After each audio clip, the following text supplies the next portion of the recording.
এখন বানাবো পাটিসাপটার ভেতরে যে পুরটা থাকে সেই পুরটা রেডি করব। প্রথমে আমি দুটো নারকেল আর কিছুটা পরিমাণে গুড় গ্রেট করে রেখে দিয়েছি। এবার একটা কড়াইতে সেটাকে দিয়ে ভালো করে নেড়ে চেড়ে যতক্ষণ না গুড়টা গলে যায় ততক্ষণ নাড়বো চাড়বো। আর এখানে এনেছি কালাকাঁদ।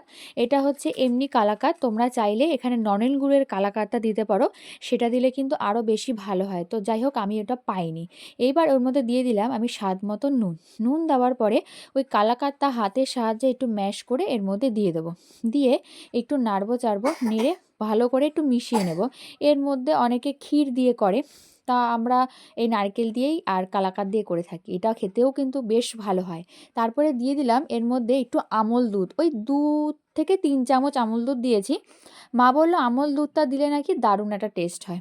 এইবার আমি একটা বাটিতে চালের গুঁড়ি গুলিয়ে রেখেছিলাম, সেইটা এর মধ্যে দিয়ে দিলাম। ব্যাস, দিয়ে আমাদের রেডি হয়ে গেল পাটিসাপটার ভেতরে যে পুরটা, সেই পুরটা আমাদের একদম রেডি হয়ে গেল।